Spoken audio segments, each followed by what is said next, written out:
day to you. This is Todd. I'm just a regular dude walking in the Word. Thanks for joining us as we are journeying through the book of Matthew right now.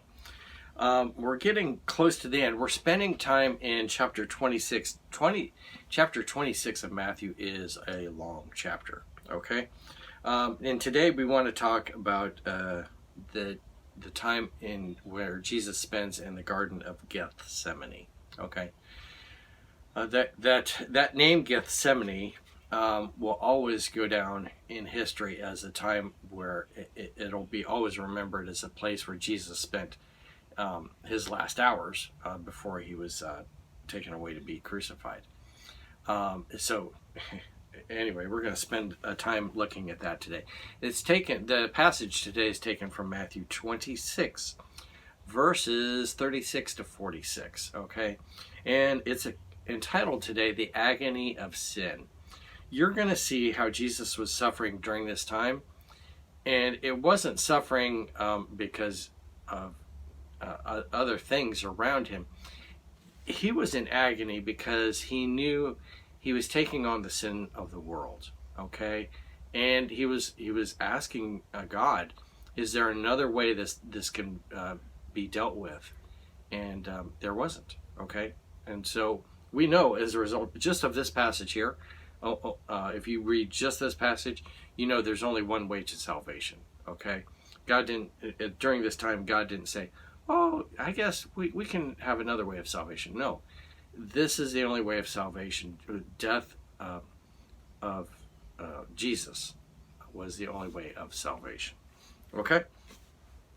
And still is. So let's read here today, Matthew 26, verse 36.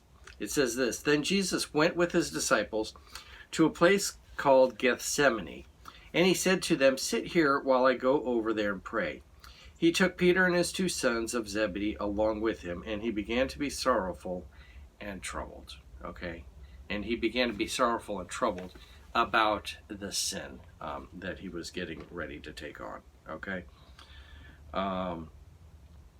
Verse 38, Then he said to them, my soul is overwhelmed with sorrow to the point of death. Stay here and keep watch with me.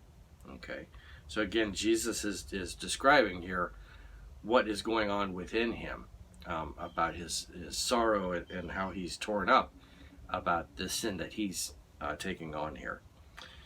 Verse 39, going a little farther, he fell with his face to the ground and prayed, my Father, if it is possible, may this cup be taken from me, yet not as I will, but as you will.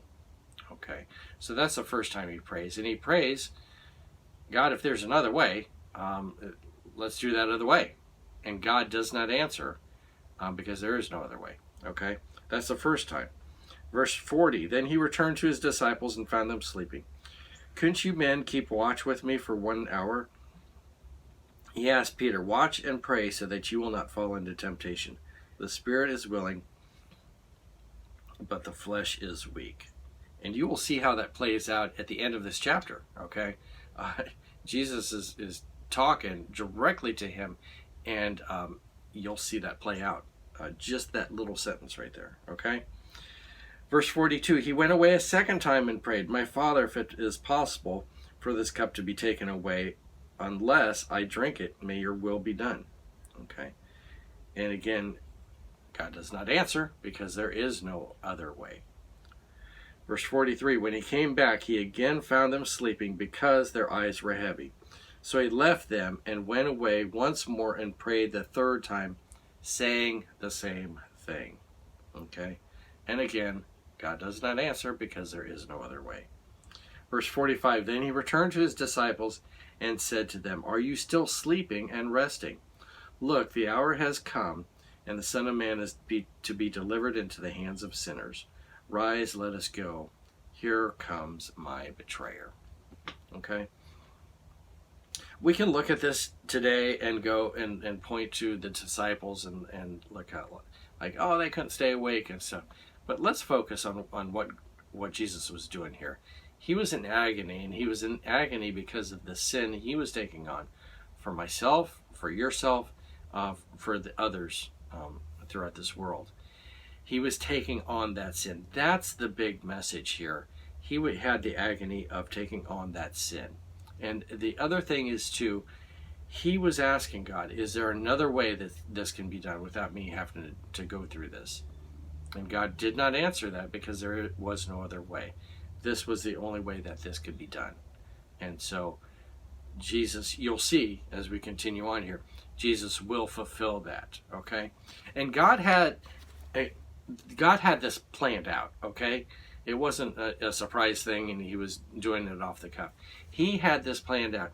And you will see in the next few days as we continue going through the events leading up to the crucifixion and then the crucifixion itself, how this all played out and Jesus went right along with God's plan, okay? He didn't deviate from God's plan. He went right along with it. And you'll see how that plays out, okay? But the big thing to remember today is this, that the sorrow of sin that Jesus was dealing with. And the other thing is there was no other way of salvation. The only way is through Jesus. All right? Thanks for watching. I'm just a regular dude walking in the Word, and I look forward to seeing you and being with you every day as we continue our journey through the book of Matthew and eventually the whole Bible. Lord's blessing. I'll see you tomorrow.